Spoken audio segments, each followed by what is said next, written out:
राधे राधे भक्तों, हर हर महादेव।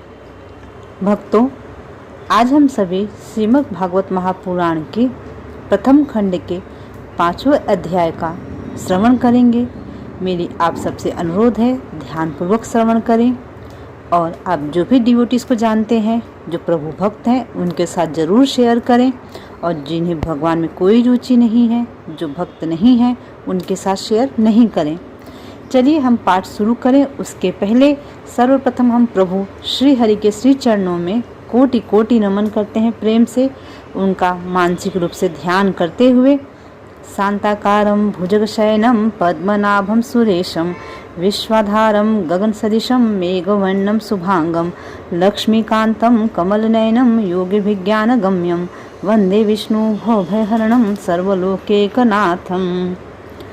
हम भागवत भगवान की मानसिक रूप से पूजा करेंगे। प्रभु के श्री चरणों में नमन करके उन्हें हम वनमाला अर्पित करते हुए, मस्तक पर मल्यार्पित चंदन अर्पित करते हुए, श्री चरणों में कोटि कोटि नमन करके अब हम सभी सर्वप्रथम गणेश भगवान जी को याद करेंगे।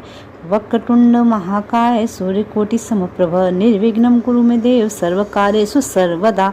उनका आवाहन करते हुए, उनके श्री चरणों में नमन करते हुए उनसे प्रार्थना करेंगे, प्रभु मेरा पाठ निर्विघ्न पूर्ण हो। और उसके बाद हम सभी माता सरस्वती के श्री चरणों में नमन करेंगे। तत्पश्चात नर नारायण भगवान के श्री चरणों में नमन करते हुए एक बार सभी प्रेम से बोलेंगे, भागवत महापुराण की जय, भागवत भगवान की जय, व्यास जी भगवान की जय, सुखदेव जी महाराज की जय, सनत कुमारों की जय, सौनकादिक ऋषियों की जय, भक्त परीक्षित महाराज की जय, भक्त वत्सल भगवान की। फ्रेंड्स, आज हमारे प्रभु भक्त देवर्षि नारद जी का जयंती है। जी हाँ, उनकी कथा मैं आपके साथ किसी दिन बहुत शेयर करूंगी। बहुत ही इंटरेस्टिंग कथा है उनके जन्म की। आप भी अगर चाहिए तो गूगल में सर्च करके तब तक रीड कर लें और उनके श्री चरणों में प्रणाम करते हुए प्रभु से यही हम विनती करें कि भगवान हमारा भी मार्गदर्शन कीजिए। जब प्रभु की कृपा होती है तब नारद जी का अपने सभी भक्तों से समागम होता है और वे उन्हें भक्ति मार्ग पे चलने के लिए प्रेरित करते हैं। चलिए अब हम कथा स्टार्ट करते हैं। ओम नमो भगवते वासुदेवाय। श्रीमद् भागवत महात्म्य।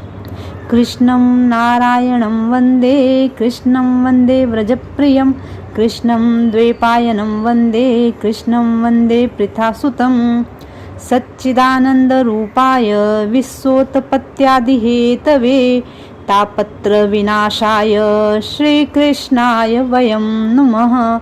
यं प्रव्रजन्तमनुपेतपेतकृत्यं द्वैपायनो विरह कातर आजुहाव पुत्रेति तन्मयतया तर्वो अभिनेन्दुस्तं सर्वभूतहृदयं मुनि मानतो अशिं नैमिषे सूतमानीशं भिवाद्यं महामतिं कथामित रसास्वात् कुशलः सौनको ब्रवीत्। अथ पंचमो अध्याय। धुंधकारी की प्रेत योनि की प्राप्ति और उससे उद्धार। जी हाँ, कल हमने चतुर्थ अध्याय में श्रवण किया था गोकर्ण जी के जन्म की जहाँ व्याख्या थी और साथ में धुंधकारी की जन्म की व्याख्या थी। अब आज हम धुंधकारी को किस प्रकार से प्रेत योनि मिलती है और फिर उसका उद्धार कैसे होता है उस प्रेत योनि से, ये आज हम श्रवण करेंगे। सूत जी कहते हैं, सौनक जी, पिता के वन चले जाने पर एक दिन धुंधकारी ने अपनी माता को बहुत पीटा और कहा, बता धन कहाँ रखा है, नहीं तो अभी तेरी जलती लकड़ी से खबर लूंगा। उसकी इस धमकी से डरकर और पुत्र के उपद्रवों से दुखी होकर वह रात्रि के समय कुएं में जा गिरी और इसी से उसकी मृत्यु हो गई। योगनिष्ठ गोकर्ण जी तीर्थ यात्रा के लिए निकल गए। उन्हें इन घटनाओं से कोई सुख या दुख नहीं होता था, क्योंकि उनका न कोई मित्र था न शत्रु। धुंधकारी 5 वेश्याओं के साथ घर में रहने लगा। उनके लिए भोग सामग्री जुटाने की चिंता ने उसकी बुद्धि नष्ट कर दी और वह नाना प्रकार के अत्यंत क्रूर कर्म करने लगा। एक दिन उन कुलटाओं ने उससे बहुत से गहने मांगे। वह तो काम से अंधा हो रहा था, मौत की उसे याद भी नहीं आती थी। बस उन्हें जुटाने के लिए वह घर से निकल पड़ा। वह जहाँ तहाँ से बहुत सारा धन चुरा कर लौट आया। उन्हें कुछ सुंदर वस्त्र आभूषण लाकर दिए। चोरी का बहुत सारा माल देखकर रात्रि के समय स्त्रियों ने विचार किया कि यह नित्य ही चोरी करता है, इसीलिए इसे किसी दिन अवश्य राजा पकड़ लेगा। राजा यह सारा धन छीनकर इसे निश्चय ही प्राणदंड देगा। जब एक दिन इसे मरना ही है, तब हम ही धन की रक्षा के लिए गुप्त रूप से इसको क्यों न मार डालें। इसे मारकर हम सारा इसका माल मता लेकर जहाँ तहाँ चली जाएंगी।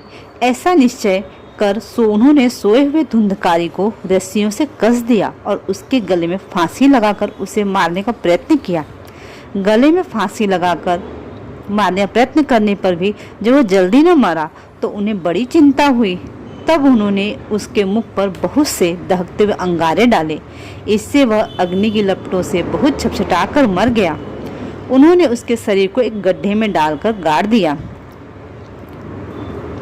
सच है, प्रायः स्त्रियां बड़ी दुस्साहसी होती हैं।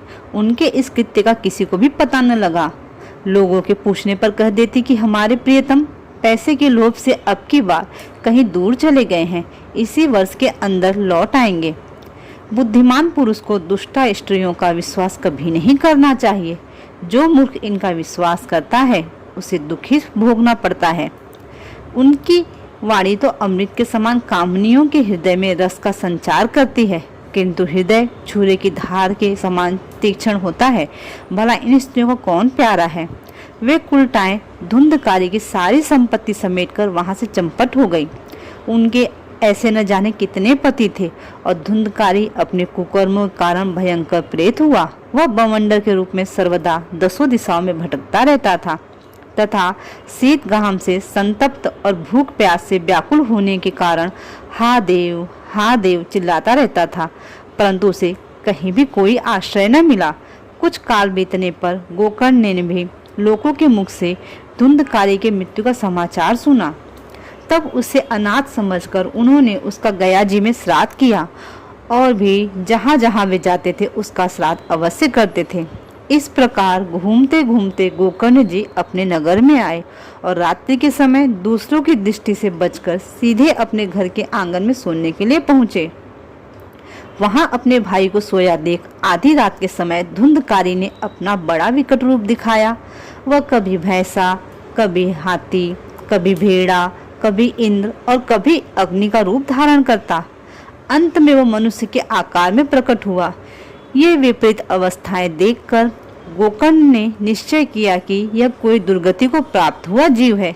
तब उन्होंने उससे धैर्यपूर्वक पूछा। गोकर्ण ने कहा, तू कौन है? रात्रि के समय ऐसे भयानक रूप क्यों दिखा रहा है? तेरी यह दशा कैसे हुई है? हमें बता तो सही। तू प्रेत है, पिशाच है अथवा कोई राक्षस है? सूत जी कहते हैं, गोकर्ण के इस प्रकार पूछने पर वह बार बार जोर जोर से रोने लगा। उसमें बोलने की शक्ति नहीं थी, इसलिए उसने केवल संकेत मात्र किया। तब गोकर्ण ने अंजलि में जल लेकर उसे अभिमंत्रित करके उस पर छिड़का। इससे उसके पापों का कुछ शमन हुआ और वह इस प्रकार कहने लगा। प्रेत बोला, मैं तुम्हारा भाई हूँ, मेरा नाम धुंधकारी है। मैंने अपने ही दोष से अपना ब्राह्मणत्व नष्ट कर दिया है। मेरे कुकर्मों की गिनती नहीं की जा सकती। मैं तो महान अज्ञान में चक्कर काट रहा था, इसी से मैंने लोगों की बड़ी हिंसा की। अंत में उल्टा स्त्रियों ने मुझे तड़पा तड़पा कर मार डाला। इसी से अब प्रेत योनि में पड़कर यह दुर्दशा भोग रहा हूँ। अब दैवश कर्म फल का उदय होने से मैं केवल वायु भक्षण करके जी रहा हूँ। भाई, तुम बड़े दया के समुद्र हो। अब किसी प्रकार जल्दी से ही मुझे इस योनि से छुड़ाओ। गोकर्ण ने धुंधकारी की सारी बातें सुनी और तब उससे बोले। गोकर्ण ने कहा, भाई, मुझे इस बात का बड़ा आश्चर्य है। मैंने तुम्हारे लिए विधि पूर्वक गया जी में पिंडदान किया है, फिर भी तुम्हें प्रेत योनि से मुक्ति कैसे नहीं मिली? यदि गया श्राद्ध से भी तुम्हारी मुक्ति नहीं हुई तब इसका कोई उपाय नहीं है। अच्छा, तुम सब बात खोलकर मुझे कहो, मुझे क्या करना चाहिए? प्रेत ने कहा, मेरी मुक्ति सैकड़ों गया श्राद्ध करने से भी नहीं हो सकती। अब तो तुम इसका कोई और उपाय सोचो। प्रेत की बात सुनकर गोकर्ण को बड़ा आश्चर्य हुआ। वह कहने लगे, यदि सैकड़ों गया श्राद्धों से भी तुम्हारी मुक्ति नहीं हो सकती तब तो तुम्हारी मुक्ति असंभव है। अच्छा, अभी तो तुम निर्भय होकर अपने स्थान पर रहो। मैं विचार करके तुम्हारी मुक्ति के लिए कोई दूसरा उपाय करूंगा। गोकर्ण की आज्ञा पाकर धुंधकारी वहां से अपने स्थान पर चला आया। इधर गोकर्ण ने रात भर विचार किया, तब भी उन्हें कोई उपाय नहीं सूझा। प्रातः काल उनको आया देख लोग प्रेम से उनसे मिलने आए। तब गोकर्ण ने रात में जो कुछ जिस प्रकार हुआ था सब उन्हें सुना दिया। उनमें जो लोग विद्वान थे, योगनिष्ठ थे, ज्ञानी और वेदज्ञ थे, उन्होंने भी अनेकों शास्त्रों को उलट पलट कर देखा, तो भी उसकी मुक्ति का कोई उपाय नहीं मिला। तब सबने यही निश्चय किया कि इस विषय में सूर्य नारायण जो आज्ञा करें वही करना चाहिए। अतः गोकर्ण ने अपने तपोबल से सूर्य की गति को रोक दिया।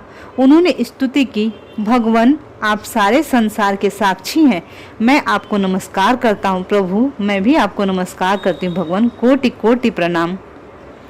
आप मुझे कृपा करके धुंधकारी की मुक्ति का साधन बताइए। गोकर्ण की यह प्रार्थना सुनकर सूर्यदेव ने दूर से ही स्पष्ट शब्द में कहा, श्रीमद् भागवत से मुक्ति हो सकती है, इसलिए तुम उसका सप्ताह पारायण करो। सूर्य का यह धर्ममय वचन वहां सभी ने सुना। तब सबने यही कहा कि प्रयत्न पूर्वक यही करो, है भी यह साधन बहुत सरल। अतः गोकर्ण जी भी तदनुसार निश्चय करके कथा सुनाने के लिए तैयार हो गए। देश और गांवों से अनेकों लोग कथा सुनने के लिए आए। बहुत से लंगड़े लूले, अंधे बूढ़े और मंद बुद्धि पुरुष भी अपने पापों की निवृत्ति के उद्देश्य से वहां आ पहुंचे। इस प्रकार वहां इतनी भीड़ हो गई कि उसे देखकर देवताओं को भी आश्चर्य होता था। जब गोकर्ण जी व्यास गद्दी पर बैठकर कथा कहने लगे, तब वह प्रेत भी वहां आ पहुंचा और इधर उधर बैठने के लिए स्थान ढूंढने लगा। इतने में ही उसकी दृष्टि एक सीधे रखे हुए 7 गांठ के बांस पर पड़ी। उसी के नीचे के छिद्र में घुसकर वह कथा सुनने के लिए बैठ गया। वायु रूप होने के कारण वह बाहर कहीं नहीं बैठ सकता था, इसलिए बांस में घुस गया। गोकर्ण जी ने एक वैष्णव ब्राह्मण को मुख्य श्रोता और प्रथम स्कंद से स्पष्ट स्वर में कथा सुनाने आरंभ कर दी। सायकाल में जब कथा को विश्राम दिया गया, तब एक बड़ी विचित्र बात हुई। वहां सभा सदस्यों के देखते देखते उस बांस की एक गांठ तर शब्द करती हुई फट गई। इसी प्रकार दूसरे दिन सायकाल में दूसरी गांठ फटी और तीसरे दिन उसी समय तीसरी। इस प्रकार 7 दिनों में 7 गांठों को फोड़कर धुंधकारी 12 स्कंद के सुनने से पवित्र होकर प्रेत योनि से मुक्त हो गया और दिव्य रूप धारण करके सबके सामने प्रकट हुआ। उसका मेघ के समान श्याम शरीर पीताम्बर और तुलसी की मालाओं से सुशोभित था तथा सिर पर मनोहर मुकुट और कानों में कमनीय कुंडल झिलमिला रहे थे।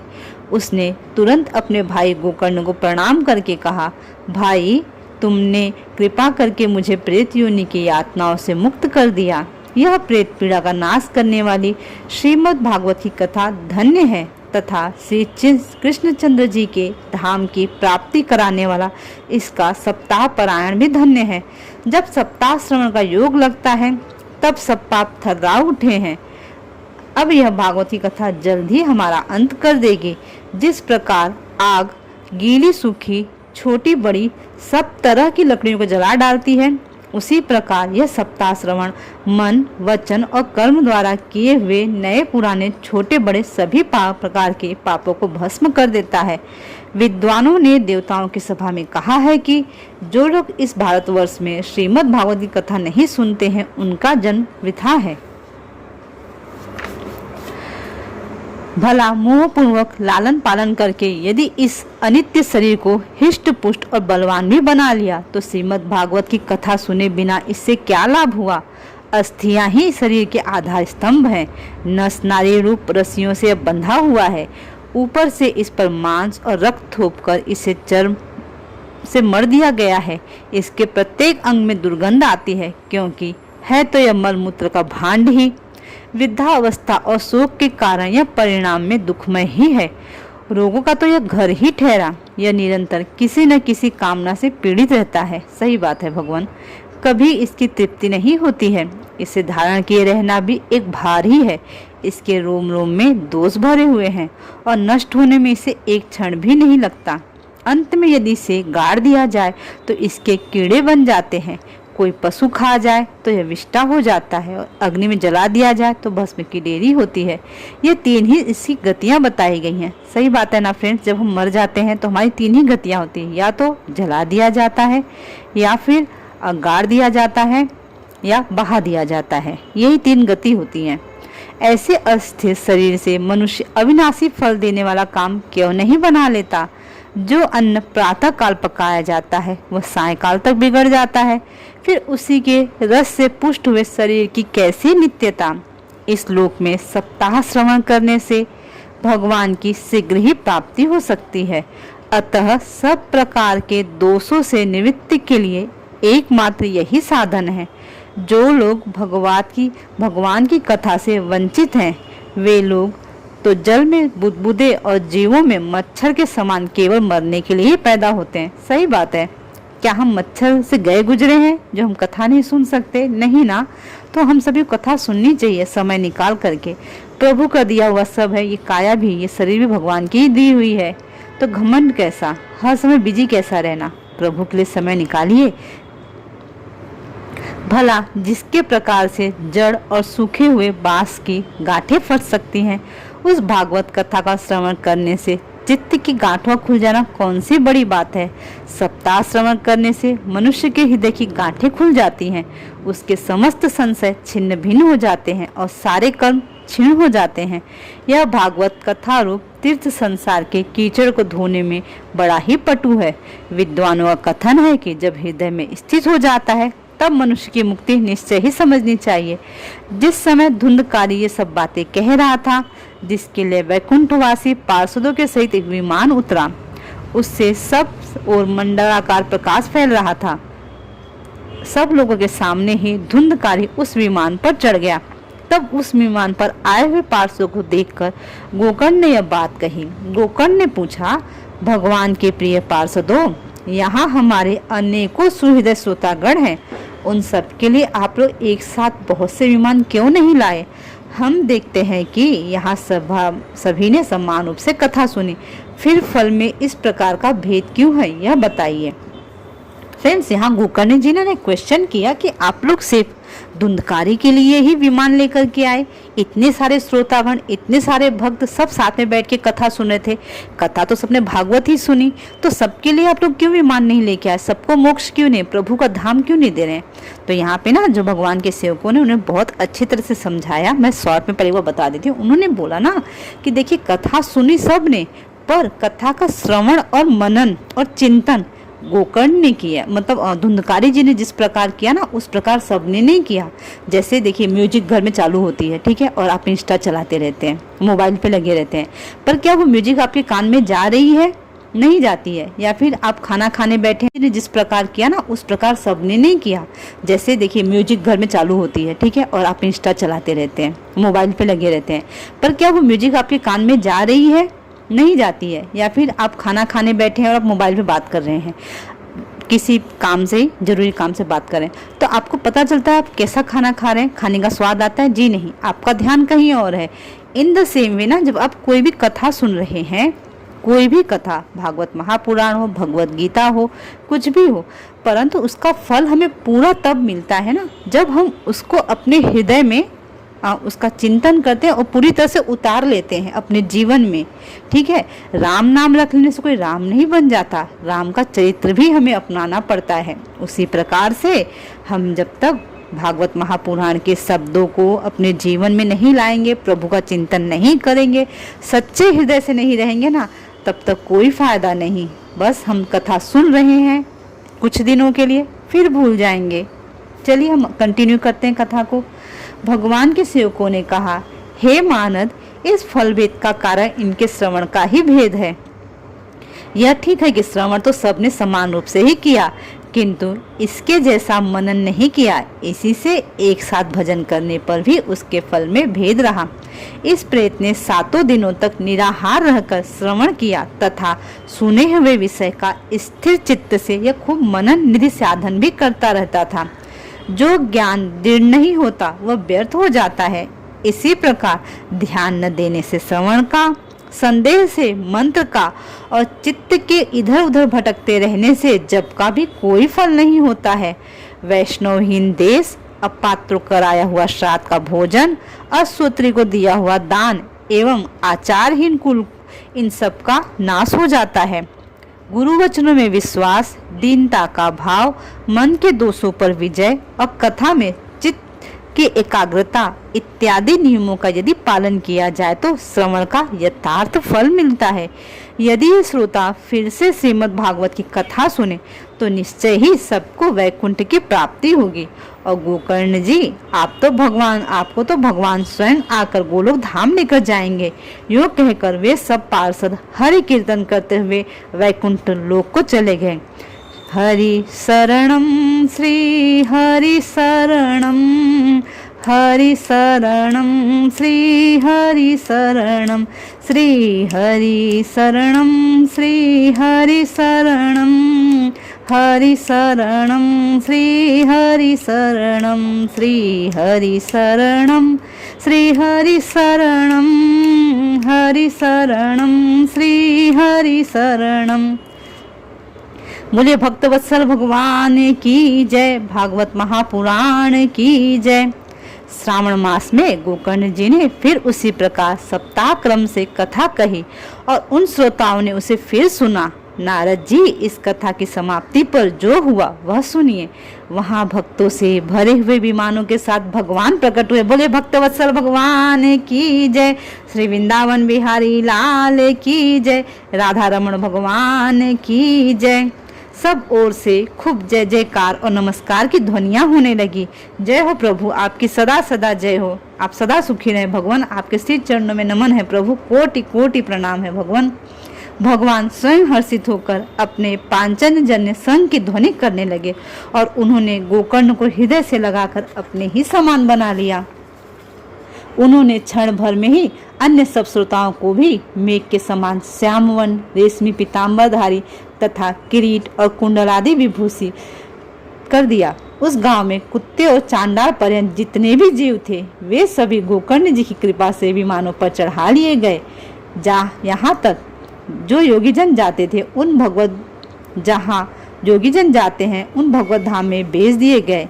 तब इस प्रकार भक्तवत्सल भगवान श्री कृष्ण कथा श्रवण से प्रसन्न होकर गोकर्ण जी को अपने साथ लेकर ग्वाल बालों के प्रिय गोलोक धाम में चले गए। आप सभी को पता होगा कृष्ण भगवान जी का जो धाम है ना उसको हम गोलोक धाम बोलते हैं।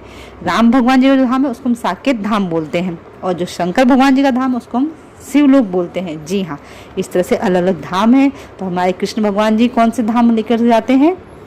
गोलोक धाम में।